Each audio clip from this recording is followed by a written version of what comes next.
Vamos con el examen de cálculo integral para el turno matutino. Al principio del examen nos presentan dos integrales. Vamos a resolverlas. Bueno, la primera integral que nos proponen es 5x más 4 entre 5x más 3. Bueno, esta integral se puede resolver de muchas formas. En realidad podemos hacer un cambio de variable en el denominador. Podemos hacer la división de polinomios porque al fin y al cabo, pues esta es una división entre dos expresiones polinómicas. O bien podemos hacer una separación para no tardarnos demasiado. Esta misma integral la podemos escribir de la siguiente forma.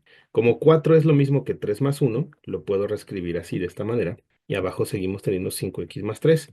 ¿Por qué de esta manera? Pues porque como abajo también aparece 5x más 3, yo puedo agrupar para repartir. Es decir, puedo agrupar estos dos primeros bichos y puedo repartir la integral de la siguiente forma. 5x más 3 entre 5x más 3 más, ahora por otro lado el 1, más 1 entre 5x más 3. Esto es perfectamente válido por aritmética. Podemos repartir un denominador común a los términos que tengamos arriba en el numerador. Ok, ahora por linealidad vamos a separar en dos integrales. Como tengo una suma de dos funciones, pues puedo separar en dos integrales. 5x más 3 entre 5x más 3 diferencial de x es la primera, más la segunda sería 1 entre 5x más 3 por diferencial de x. La primera integral, pues bueno, esto se cancela, nos da 1. Dividir lo mismo entre lo mismo, pues nos da 1, diferencial de x. Esta tiene la estructura de un logaritmo natural. Vamos a recordar que hay una formulita que nos dice que si tenemos una función u abajo en el denominador y arriba tenemos su diferencial, entonces esto es el logaritmo natural de u más constante de integración. Entonces, si yo trato de aplicar esta formulita, la función u es 5x más 3. La derivada de 5x más 3 debería de estar arriba, con todo y su diferencial. La derivada de 5x más 3 es 5. No tengo un 5, pero lo podemos poner. Lo podemos agregar, fíjense. Podemos poner aquí el 5 que me hace falta, 5x más 3. De esta manera ya logré que el diferencial del denominador esté arriba en el numerador. Pero este 5, como no estaba originalmente y lo metí a multiplicar, tengo que dividir entre 5 y dividir entre 5 pues es equivalente a multiplicar por un quinto. De esta forma este 5 con este 5 sería como que se cancelarían y regresaríamos al problema original. Obviamente no voy a cancelar porque si no, no logro integrar. Veamos, ¿qué pasa con el 1? La integral de una constante siempre es la constante en cuestión multiplicado por la variable. Entonces 1 por x pues es sencillamente x. Y aquí ya pude completar. Esto ya es la fórmula en color amarillo, así que es el logaritmo natural del denominador, que es 5x más 3, más constante, y así de inmediato se encuentra la respuesta a la primera integral. Muy bien, la segunda integral sí tiene mucho más desarrollo, es mucho más complicada que la primera. Vamos a ver cómo le vamos a hacer. En automático, cuando nos encontremos una raíz cuadrada con dos términos debajo, eso siempre nos hace alusión al método de la sustitución trigonométrica. Vamos a hacerlo por sustitución trigonométrica. Repito, cuando tengamos una raíz cuadrada con dos elementos abajo, sumando o restando, no importa. Vamos a ver. Si yo trato de hacer una equivalencia entre esta raíz y sus elementos con respecto a este triángulo, triángulo pitagórico, ¿cómo me quedaría? Pensemos, aquí tengo un ángulo alfa y cuando tenemos la raíz cuadrada de una suma, eso me suena que al teorema de Pitágoras cuando queremos encontrar la hipotenusa. Recordemos que la hipotenusa es la suma de dos cosas al cuadrado bajo una raíz, justo como lo tenemos aquí. En cambio, cuando queremos calcular, por ejemplo, un cateto, es la raíz cuadrada, pero ahora de una resta, la hipotenusa menos el otro cateto. Entonces, en este caso tenemos una hipotenusa, nuestra raíz se parece a una hipotenusa. Entonces, la hipotenusa del triángulo es este, por lo tanto, vamos a pensar que esta hipotenusa es 9 más 4x al cuadrado raíz. Entonces, ¿quiénes son los catetos? Este debe ser el primer cateto, pero elevado al cuadrado. Este debe ser el primer cateto, pero elevado al cuadrado.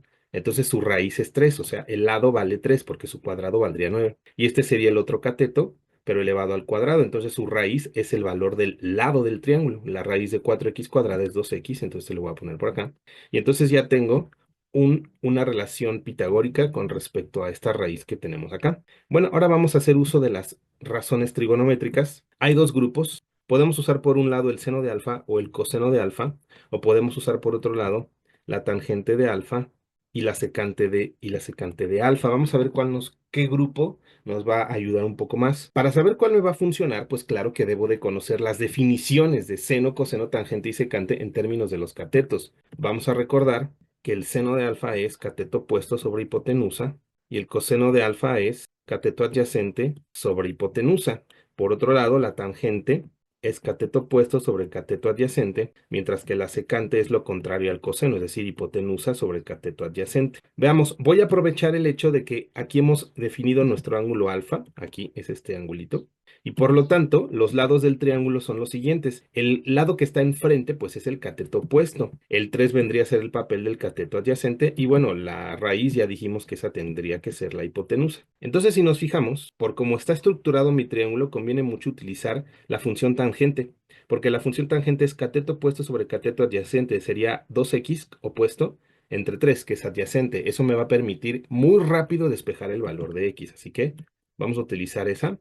Tangente de alfa de acuerdo al triángulo es cateto opuesto, pero el cateto opuesto es 2x sobre cateto adyacente y el cateto adyacente es 3. Y miren cómo aquí puedo despejar muy rápido x. Siempre es necesario despejar el valor de x. El 3 que está dividiendo va a pasar a multiplicar, mientras que el 2 que está multiplicando va a pasar a dividir y entonces ya tengo el valor de x en términos de esta nueva variable alfa. Si utilizamos la tangente, entonces va a convenir utilizar la secante. La secante de un ángulo viene definida como hipotenusa sobre adyacente. Nuestra hipotenusa es la raíz 9 más 4x al cuadrado, mientras que la adyacente es 3. También de aquí es muy rápido despejar la raíz. Ese 3 que está dividiendo va a pasar a multiplicar a la secante, así que obtenemos 3 veces secante de alfa, es 9 más 4x al cuadrado. Bueno, entonces básicamente estamos haciendo un cambio de variable, estamos cambiando la estructura del integral por una nueva variable que es alfa, y todo cambio de variable implica siempre cambiar el diferencial. De aquí de donde hayamos logrado despejar x es de donde se toma el diferencial. Así que si x es igual a 3 medios de la tangente, ¿a qué será igual la derivada de x? Pues derivamos 3 medios de la tangente. El 3 medios queda quieto por ser una constante, mientras que la tangente tiene como por derivada secante cuadrada de alfa, diferencial de alfa. Y aquí están entonces los tres elementos que vamos a sustituir. La x se va a cambiar por 3 medios de tangente de alfa, la raíz se va a cambiar por 3 veces la secante de alfa y el diferencial se va a cambiar por 3 medios de la secante cuadrada de alfa. La integral dice dx entre x cuarta por la raíz 9 más 4x al cuadrado. Vamos a renombrarla en términos de los nuevos elementos. ¿Quién es el de x? Aquí está. 3 medios de la secante cuadrada de alfa, diferencial de alfa. 3 medios de la secante cuadrada de alfa por diferencial de alfa. Muy bien, ahí están. Entre x cuarta. ¿Quién es x? Dijimos que x es 3 medios de la tangente de alfa, pero está a la cuarta potencia. Entonces, como esto es x y está elevado a la cuarta, pues tengo también que incluir aquí la potencia cuarta. Y nuestra raíz, esa ya la tenemos también por acá despejada, ahora se llama 3 veces secante de alfa. Entonces esto por 3 veces la secante de alfa. Muy bien. Yo te recomiendo que lo primero que hagas es limpiar todo esto. Elevar las potencias, sacar las constantes, etcétera, etcétera. Este 3 medios, como es constante, puede salir por fuera de la integral. Este 3, como es constante, como está abajo dividiendo, no sale como 3, sino como un tercio. Y adentro obtenemos la secante cuadrada de alfa y abajo 3 medios va a tener que sufrir la exponenciación elevado a la cuarta. 3 a la cuarta es 81, mientras que 2 elevado a la cuarta es 16. Y la tangente pues también se eleva a la cuarta por la secante de alfa. Y acá diferencial de alfa. Muy bien, sigamos. Este 81 16avos lo podemos sacar, pero está dividiendo. Entonces sale como 16 81avos, sale como su recíproco. Mientras tanto, este 3 con este 3 lo puedo cancelar, así que nos queda un medio. Ya dijimos que 81 16avos sale como 16 81avos por estar abajo en el denominador. Aquí podemos cancelar secante cuadrada por entre secante, pues nos queda nada más una secante. Y abajo pues la tangente cuarta de alfa. Y luego pues aquí 16 entre 2, esto nos da 8, entonces nos queda 8 81avos de la integral de secante de alfa, tangente cuarta de alfa, diferencial de alfa. Y por lo menos hasta ahí hemos limpiado la integral. Ahora, esta integral hay que ver ahora cómo la vamos a resolver. Muy bien, para ello vamos a recordar dos identidades trigonométricas que son las siguientes. La secante es el recíproco del coseno, o sea, nos quedaría lo mismo que 1 sobre coseno de alfa, mientras que la tangente es siempre lo mismo que seno sobre coseno del mismo ángulo. Entonces vamos a renombrar, vamos a cambiar esta secante por 1 sobre coseno y tangente cuarta lo vamos a cambiar por seno cuarto sobre coseno cuarto. Vamos para acá, que nos queda 8 81avos por la integral de 1 sobre coseno de alfa, ahí donde estaba la secante, y la tangente cuarta la cambiamos por seno sobre coseno, pero respetando la potencia cuarta que ahí teníamos. Muy bien. Por regla del sándwich, ¿verdad? multiplicación de extremo por extremo, nos queda coseno cuarto de alfa por 1, pues sigue siendo coseno cuarto de alfa. Entre coseno de alfa por seno cuarto nos queda coseno de alfa por seno cuarto de alfa diferencial de alfa. Estos cosenos se pueden reducir. Si tengo coseno cuarto entre coseno, pues nos queda coseno cúbico de alfa entre seno cuarto de alfa diferencial de alfa. Y este seno cuarto vamos a subirlo, vamos a convertirlo en parte del numerador, pero eso por reglas de exponentes va a producir que la potencia cambie de signo. Entonces va a quedar como seno a la menos 4 de alfa. Esta es una regla de exponentes. Normalmente cuando tenemos la integral de coseno por seno del mismo ángulo, eso es importante que sea el mismo ángulo, lo que vamos a hacer es descomponer alguno de ellos porque están relacionados íntimamente. La derivada del coseno es el menos seno y la derivada del seno es el coseno. Entonces voy a apoyarme de eso, voy a utilizar eso a mi favor. Voy a descomponer al coseno como el coseno al cuadrado de alfa por coseno de alfa. Eso sigue dando coseno cúbico por seno a la menos 4 de alfa. Y aquí puedo utilizar una identidad trigonométrica más, que es la del coseno cuadrado. El coseno cuadrado se puede llevar a la forma senoidal como 1 menos seno cuadrado de alfa. Parece que lo estoy complicando, ¿verdad? Pero en realidad no. En realidad esos pasos nos van a ayudar a simplificar mucho el problema. Entonces este coseno cuadrado le voy a aplicar a esta identidad trigonométrica. Así que me va a quedar 8/81 de la integral de 1 menos seno al cuadrado de alfa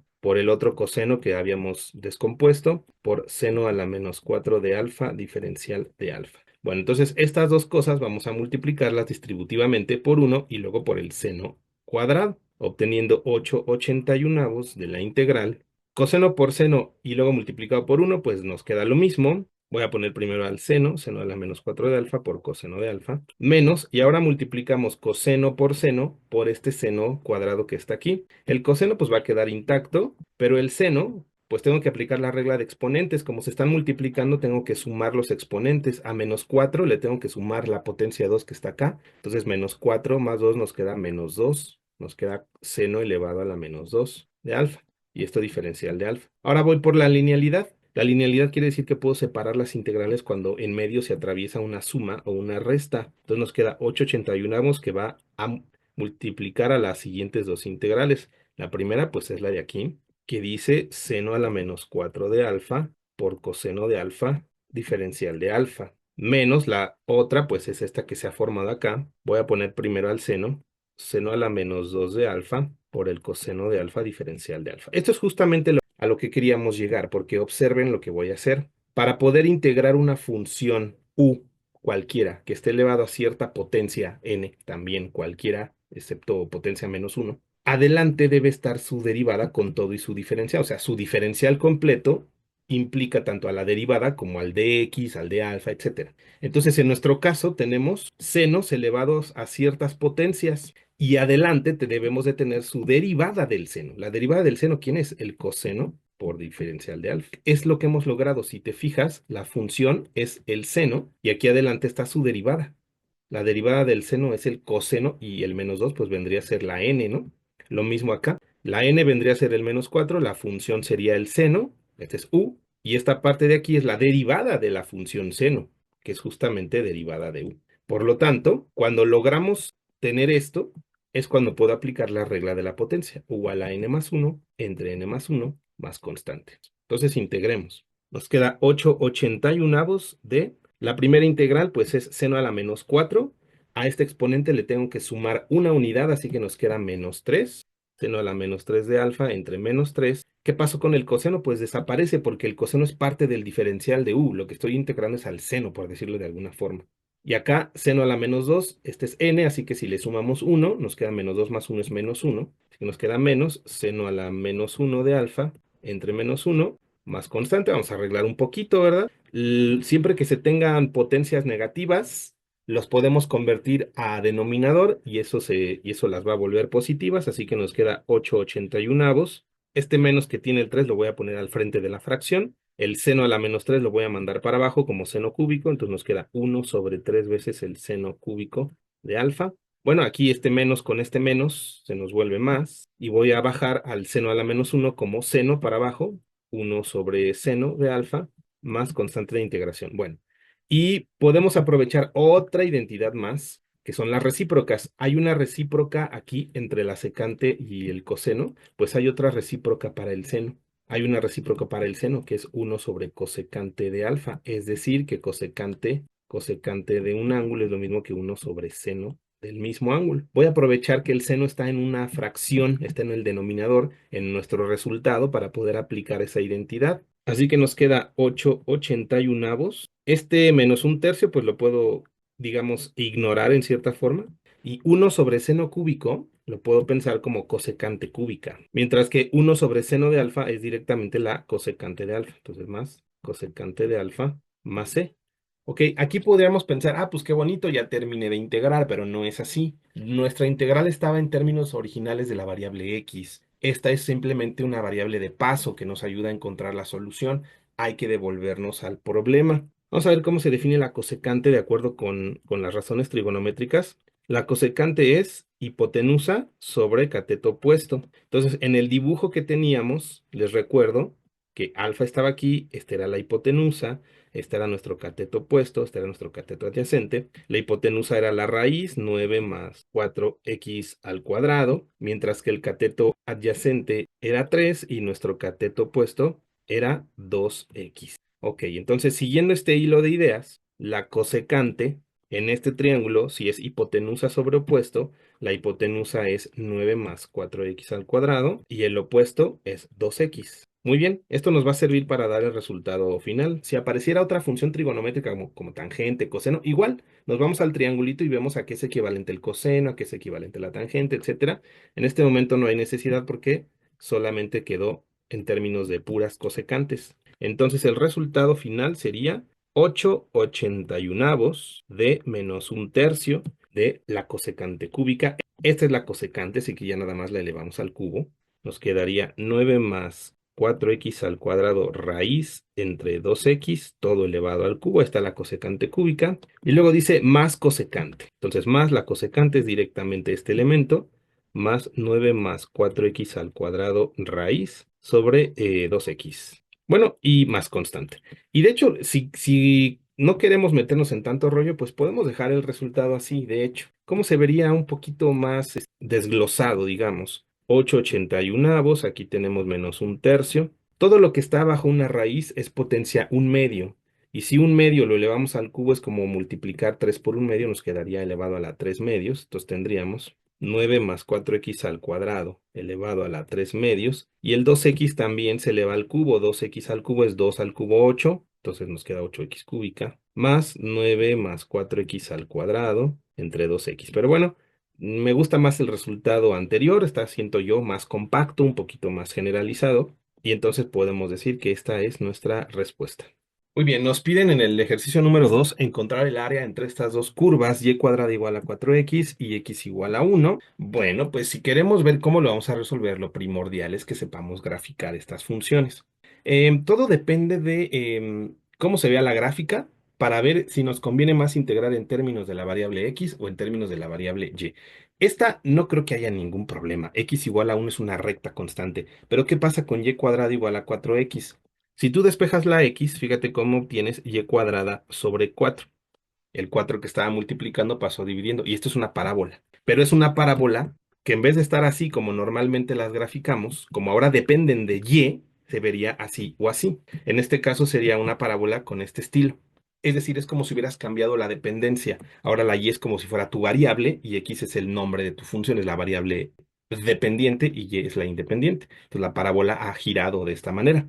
Otra forma de haber llegado exactamente a la misma gráfica es, pues, despejar la y, porque normalmente la y es la función que tenemos despejada y la expresión depende de x. Entonces, ese cuadrado lo podemos pasar como raíz. Entonces, es más o menos la raíz de 4x. Y bueno, si tomamos la versión positiva, sería esta sería la versión positiva de la raíz, pero debemos de tomar la versión negativa de la raíz, menos la raíz. Y fíjate cómo otra vez llegaste a la misma parabolita que habíamos encontrado hace un momento. Entonces quiere decir que por un método o por otro, la gráfica de la primera función es una parabolita, pero horizontal y no vertical como normalmente las tenemos. Esta es la función y cuadrada igual a 4x y x igual a 1 pues es una recta que siempre corta en el 1 al eje de las x.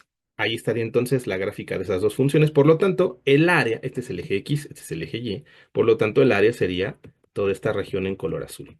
¿Cómo vamos a resolver este problema? Pues lo podemos hacer de distintas formas. Fíjense, podemos integrarlo en términos de la variable y y no en términos de la variable x como normalmente lo hubiéramos hecho.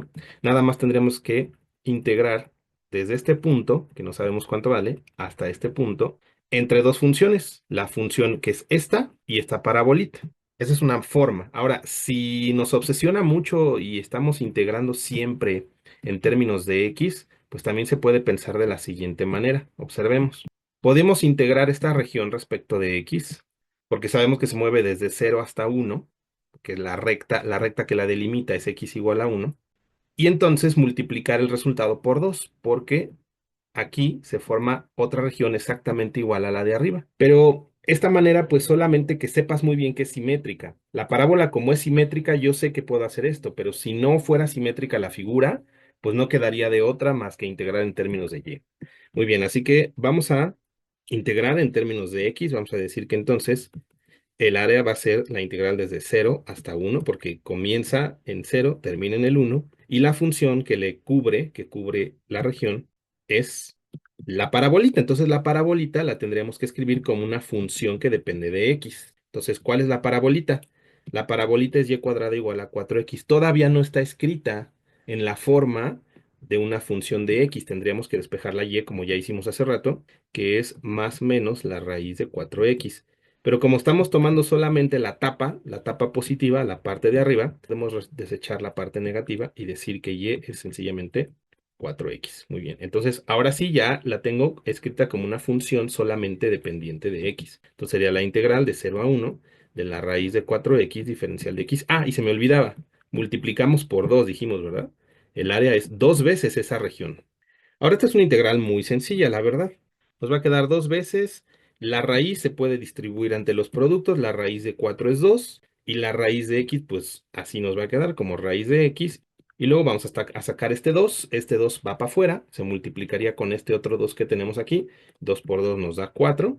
Y a la raíz la vamos a escribir como potencia fraccionaria. Todo lo que está bajo una raíz cuadrada siempre es potencia fraccionaria un medio. Entonces ya podemos aplicar la fórmula de la potencia, ¿verdad?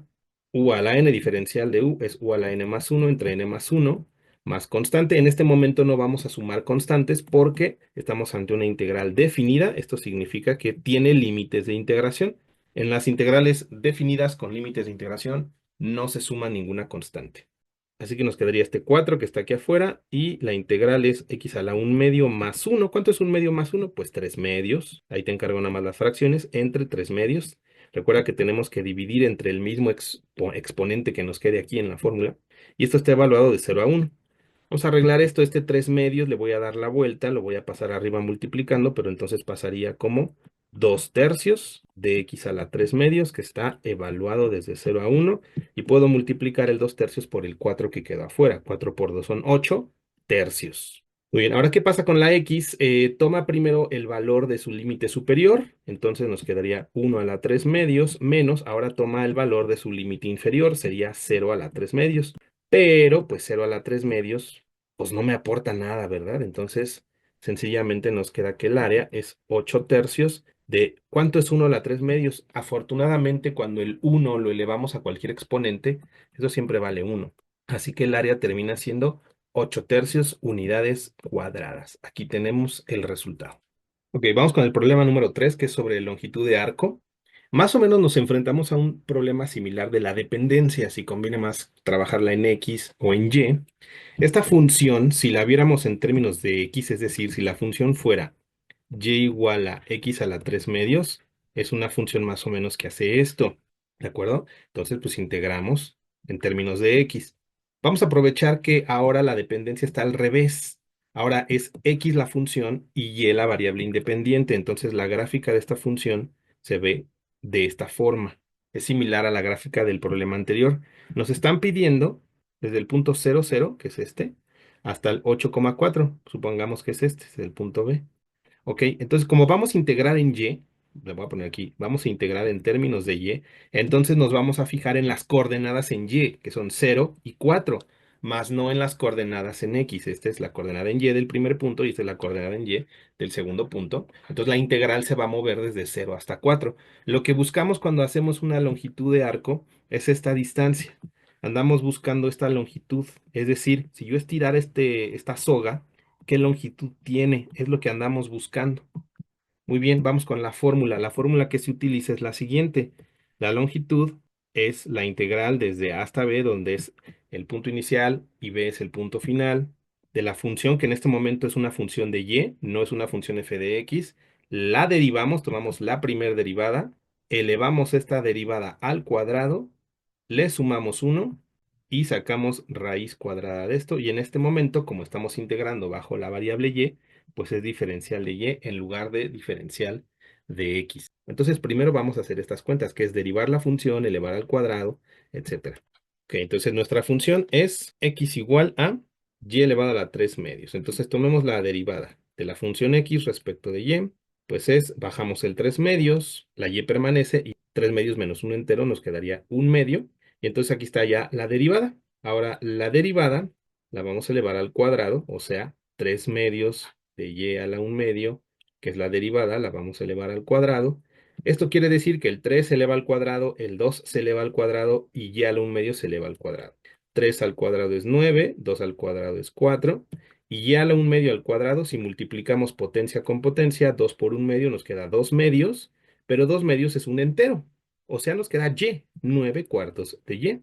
Por lo tanto, nuestra longitud de arco va a venir dada por la siguiente integral. Dijimos que vamos a tomar en cuenta las coordenadas en Y, no en X, entonces vamos a movernos desde 0 hasta 4. Así que se obtiene la integral desde 0 hasta 4 de la derivada elevado al cuadrado, nos quedó 9 cuartos de Y, más 1, esto es por fórmula, y esto bajo una raíz que también es por fórmula, diferencial de Y. Bueno, muy bien. Vamos a hacer esta suma de fracciones. Si yo a este 1 le coloco otro 1 para poder hacer la suma de fracciones, recuerden que se puede hacer por el método cruzadito. 9y por 1 es 9y, más 4 por 1 es 4, entre el producto de los denominadores. 4 por 1 a 4, y aquí la raíz alcanza hasta el denominador, diferencial de y. ¿Esto por qué lo hacemos? Porque podemos sacar ese 4. Las raíces se pueden distribuir ante multiplicaciones y divisiones. Entonces puedo tener la raíz de 9y más 4 y abajo la raíz de 4, que va a ser 2. Entonces dijimos, la raíz de 4 al ser 2, como está dividiendo, lo voy a sacar no como 2, sino como un medio. Entonces nos queda un medio de la integral de 0 a 4 de 9y más 4, diferencial de y. Muy bien, esta es una integral bastante sencilla. Lo que voy a hacer es un cambio de variable. Lo que está debajo de la raíz, que es 9y más 4, lo voy a renombrar como una nueva letra, que es u. Le voy a poner 9y más 4. Y en todo cambio de variable tengo que también encontrar la nueva derivada, el nuevo diferencial. Así que derivamos de u. La derivada de 9y es 9 y la derivada de 4 es 0. Así que ya nos queda sencillamente 9 por diferencial de y. Y despejamos el diferencial de y. El 9 que está multiplicando pasaría a dividir. Así que nos queda que el nuevo diferencial es du entre 9. Y también tenemos que cambiar los límites de integración, porque estos valores que son de 0 a 4 son valores de y. Y ahora mi función ya no depende de y, depende de u. ¿Cómo cambio los límites de integración? Muy sencillito. El primer límite de integración es y igual a 0 y el otro límite es y igual a 4, es el límite superior. Entonces sencillamente sustituimos aquí en el cambio de variable y vemos cuánto nos da u. Entonces, si y vale 0, acá nos quedaría que u es 9 por 0 más 4, o sea que u vale 4, que 9 por 0 es 0 más 4 es 4. Y si y valiera 4, ¿cuánto nos queda la u? 9 por 4 más 4. 9 por 4 son 36 y 36 más 4 nos da que u valdría 40. Así que en términos de la nueva variable que es u, los límites de integración son desde 4 hasta 40. Por lo tanto, nos quedaría lo siguiente. Tendríamos un medio de la integral, que ya no se mueve de 0 a 4, sino de 4 hasta 40, de la raíz de u, que es lo que estaba debajo de la raíz y que llamamos ahora u. Y nuestro nuevo diferencial ya no es diferencial de y, dijimos que es du entre 9. Muy bien, entonces este 9, como es un noveno, lo podemos sacar por fuera de la integral, nos queda un medio por un noveno de la integral de 4 hasta 40, y la raíz de u la podemos reescribir como u igual a un medio por reglas de exponentes. Aquí afuera nos queda 1 por 1 es 1 y 2 por 9, 18.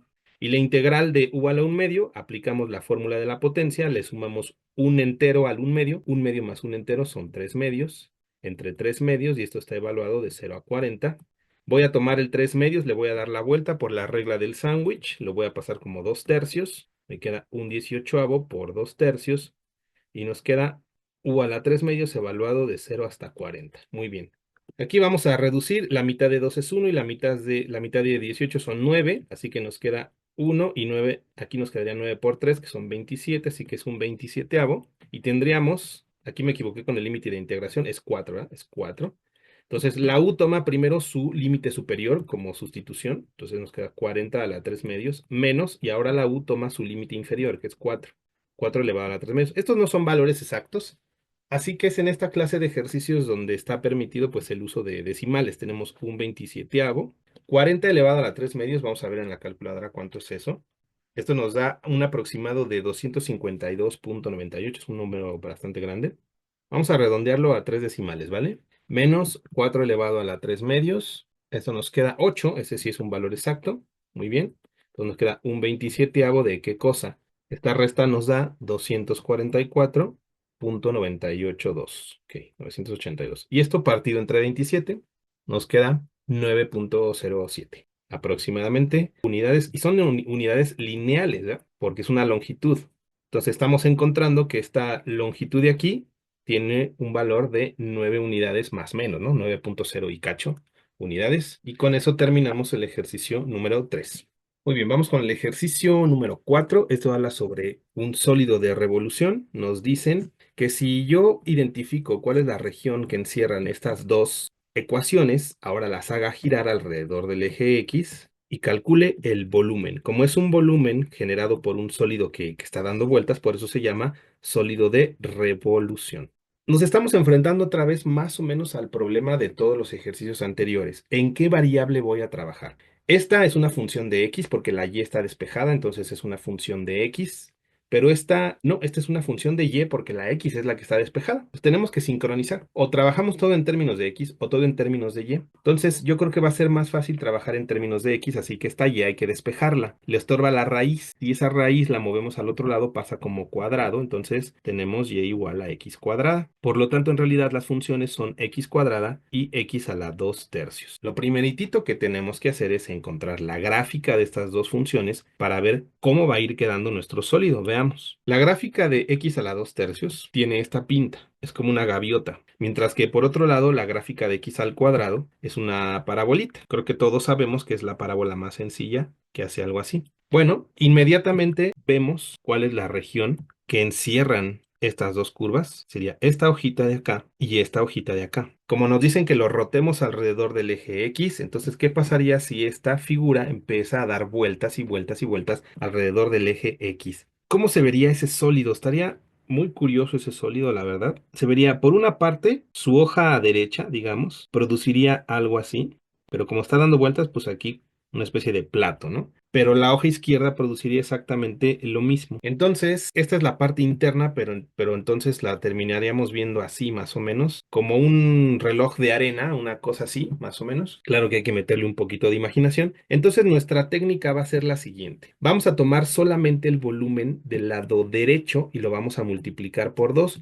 porque va a ser un volumen simétrico. Estas figuras son simétricas. Eso de poder tomar solamente la parte derecha o la parte izquierda sirve cuando sabes que la figura es simétrica. Y esta figura es simétrica completamente. Entonces, para no empelotarnos tanto, vamos a tomar solamente la parte derecha de este sólido y vamos a multiplicar por 2 el volumen que obtengamos. Entonces, lo que vamos a hacer es primero que nada identificar el método de solución. Tómate una rebanada, la que sea, por ejemplo esta, y proyéctala en tu sólido. Si esta rebanada que tomamos, este corte, lo proyecto aquí en el sólido, entonces aquí teníamos esta rebanadita que también traslada hacia abajo y esto luego conviértelo en un disco. ¿Qué disco se produce? O sea, si tomas solamente una rebanada de este sólido, verías un disco. Dibuja ese disco. Este ancho que estoy poniendo aquí es infinitamente pequeño, es una rebanada infinitamente delgada, entonces el ancho vale diferencial de x. Pero aquí se produce lo interesante. Este huequito que queda en el medio va a producir entonces un hueco en el disco original,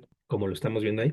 Seguimos proyectando el eje X aparece en medio, ¿verdad? Estas líneas punteadas amarillas representan el eje X que queda exactamente en medio. Y entonces quiero que notes que este disco tiene pues dos radios, ¿no? Esta longitudcita que es el del disco chiquito, que es el orificio, vamos a llamarle R chiquito, y tiene un radio grandote que es el del disco grande, el disco grandote. Ese vamos a llamarle pues radio grandote, o sea, R mayúscula. Entonces vamos a calcular el volumen de un solo disco y luego vamos a integrar porque yo quiero el volumen del sólido. Es como si yo tengo una rebanada de jamón y entonces junto todas las rebanadas que obtengo, pues obtengo el sólido completo, ¿verdad? Por lo tanto, primero vamos a encontrar la expresión que nos va a determinar el volumen de un solo disco. Si tenemos un disco con un hueco en el medio, pues entonces el área de este sólido, de este donut, es el área del disco mayor menos el área del disco menor. Entonces, el área del disco mayor es pi por radio grandote al cuadrado. Como le tengo que quitar el hueco de en medio, que es otro círculo, entonces por eso aparece una resta. Y el área de ese circulito que tenemos que quitar es pi por radio al cuadrado chiquito. Y esto, ahora como el disco tiene un cierto ancho, tengo que multiplicar por el diferencial de x, que es como el ancho. Entonces aquí está el área multiplicado por el ancho, pues ya nos da un volumen, pero esta expresión representa nada más el diferencial de volumen. Ahora, vamos a arreglar un poquito porque quedan dos incógnitas. ¿Qué es R grandota y qué es R chiquita? Donde R grandota es igual a qué y R pequeña es igual a qué cosa. Veamos. Quiero que te fijes en este radio chiquito y sigas esta línea. Vamos a seguirlo, hasta que veamos con claridad quién es. Pum. Bien, quiero que te des cuenta que ese radio chiquito es esta línea color rojo que estoy pintando aquí. Entonces no es otra cosa más que la altura de la parábola, si lo ves. La parábola es la gráfica en color verde. Entonces este radio chiquito viene siempre dado por la parábola. Si la rebanada en color negro la hubiéramos movido más a la derecha, entonces el radio chiquito siempre te lo va dando la parábola. Si hubiéramos hecho un corte más cerca del centro, entonces el radio sería muy pequeñito, minúsculo, pero en cualquier caso, el valor de este radio chiquito te lo va dando la parábola. Por lo tanto, ese radio chiquito es x cuadrada, porque la parábola es la función y igual a x cuadrada. Por su parte, ¿quién es R grandota? Vamos a proyectarlo igual. Bueno, pues si te fijas, R grandota sería todo esto, esta longitud que estás viendo aquí. ¿Y esto quién es? ¿Quién te da esta altura? Esta longitud te la va dando la gráfica en azul. Igual el análisis es equivalente. Si hubiéramos hecho un corte más a la derecha, entonces el radio grandote sería un poquito más grande porque la gráfica va avanzando, va tomando altura. Si el corte lo hubiéramos hecho más cerca del centro, entonces el radio grandote sería un poco más chaparrito, porque en cualquier caso siempre esa longitud viene dado por la altura de la función azul. La función azul es x a la 2 tercios. Entonces el radio grandote siempre viene dado por cómo va moviéndose x a la 2 tercios. Sustituimos aquí. Primero vamos a factorizar el valor de pi porque es factor común en ambos. R grandota pues es x a la 2 tercios, pero tengo aquí elevado al cuadrado, aquí lo podemos ver, menos r chiquita que es x al cuadrado, que también aquí lo tengo elevado al cuadrado. Entonces aquí me falta otro cuadrado, muy bien. Por lo tanto, nuestro diferencial de volumen va a quedar como pi por, aquí multiplicamos potencia contra potencia, 2 por 2 son 4, entre 3 son 4 tercios, x a la 4 tercios. Y acá 2 por 2 es 4, así que nos queda menos x a la cuarta. Y aquí el diferencial de x se me estaba yendo. Por lo tanto, esta es la expresión que nos toca integrar. ¿Qué falta? Saber de dónde a dónde lo vamos a hacer, ¿no? Tenemos que averiguar de dónde a dónde vamos a integrar. Esto, como lo partimos el sólido a la mitad, empieza en cero, pero ¿hasta dónde termina? Es decir, este punto que estoy coloreando en color negro, este punto, ¿qué coordenadas tiene? ¿Hasta dónde va a moverse el sólido? ¿Qué valores es? ¿Desde cero hasta dónde? ¿Cómo lo podemos averiguar? Pues igualando las funciones. Siempre que quieras encontrar la intersección entre dos funciones, igualalas. La primera función es x al cuadrado, la segunda función es x a la 2 tercios. Igualalas, igual a y1 con y2. Entonces nos queda y1 es x cuadrada y y2 es x a la 2 tercios. Y aquí viene toda la magia algebraica. Necesita ser bueno para resolver ecuaciones. Como esta tiene potencia fraccionaria, quiero romper con esa fracción, así que voy a elevar en ambos lados al cubo. Se puede siempre que lo hagas en ambos lados de la ecuación. Entonces, del lado izquierdo nos va a quedar 2 por 3 son 6, nos queda x sexta. Y acá este 3 con ese 3 se cancela y queda solamente el 2. Así que nos queda x al cuadrado. Y de esta forma ya tengo una ecuación equivalente, pero sin potencias fraccionarias. Ahora trasladamos el x cuadrado hacia atrás, nos queda x sexta menos x cuadrado igual a 0. Empezamos a solucionar con factor común, porque los dos elementos tienen x. La más pequeña es x cuadrada y es la que se factoriza, entonces nos queda x cuarta menos 1 igual a 0, porque x cuadrada por x cuarta es x sexta, mientras que x cuadrada por menos 1 sigue siendo menos x cuadrada. Pero observen, x cuarta menos 1 es una diferencia de cuadrados, así que hay necesitamos que revises tu factorización. La raíz de x cuarta es x cuadrada, la raíz de 1 es 1, entonces los conjugamos, primero los restamos, luego los sumamos, y esto que estás viendo es una diferencia de cuadrados ya factorizada. Ahora, esta es una suma de cuadrados, ya no se puede factorizar más. Esta vuelve a ser una diferencia de cuadrados porque es una resta. Nos queda x al cuadrado, raíz de x cuadrada es x, raíz de 1 es 1, entonces conjugamos, primero restamos, luego sumamos y sale volando este factor. Bueno, no me voy a detener en la teoría de por qué, pero este factor no va a producir ninguna solución. Eso se explica muy bien cuando te enseñan análisis complejo. Este tiene solución en los complejos, entonces las soluciones de mis puntos de intersección van a estar nada más en estos tres factores. Este lo vamos a desechar y te invito a que averigües el por qué. Cada uno de los factores se va a igualar a cero. Mi primer factor fue x al cuadrado. Despejamos, esto queda raíz de 0 y entonces nos queda x igual a 0, es el primer punto de intersección. Ya sabíamos que uno de los puntos de intersección era x igual a 0. Justo aquí, mira, donde estoy pintando, ahí se cruzan las dos curvas y ahí es justamente el 0. Luego, mi otro factor que me quedó fue x más 1 igual a 0. Despejamos el 1 que está sumando, pasa restando y nos queda x igual a menos 1. Y mi último factor es x menos 1 igual a 0. Despejamos el menos 1 que está restando, pasa sumando, nos queda x igual a 1. Entonces corta en 1 y en menos 1. Quiere decir que este punto,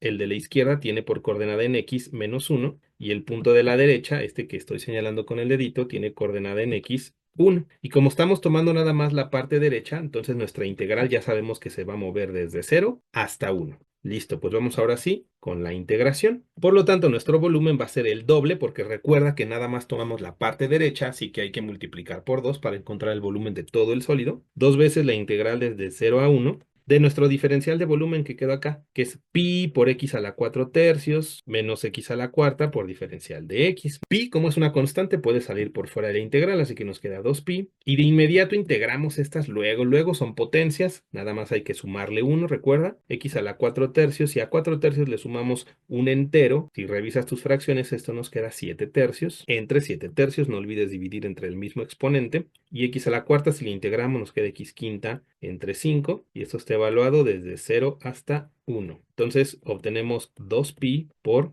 1 elevado a la 7 tercios entre 7 tercios menos 1 elevado a la quinta entre 5, y ya no voy a sustituir ahora el límite inferior, que es 0, porque si pones un 0 aquí y un 0 acá, pues todo se hace 0, no produce ninguna novedad. Así que nos queda 2pi. 1 elevado a la 7 tercios sigue siendo 1 entre 7 tercios, menos 1 a la quinta sigue siendo 1 entre 5. Vamos a tomar la regla del sándwich para la primera fracción. Si la haces con calmita, verás que te queda 3 séptimos menos un quinto. Si hacemos el producto cruzado, 5 por 3 son 15, menos 7 por 1, 7, y 7 por 5 son 35. Así que nos queda 2pi. 15 menos 7 son 8 sobre 35. Y si multiplicamos 8 por 2 nos queda 16pi sobre 35 unidades cúbicas, porque ahora se trata de un volumen. Por lo tanto, si quieres sacar el decimal, es aproximadamente 1,436 unidades cúbicas. Y con esto termina este ejercicio. El método que hemos utilizado aquí se conoce como el método de las arandelas.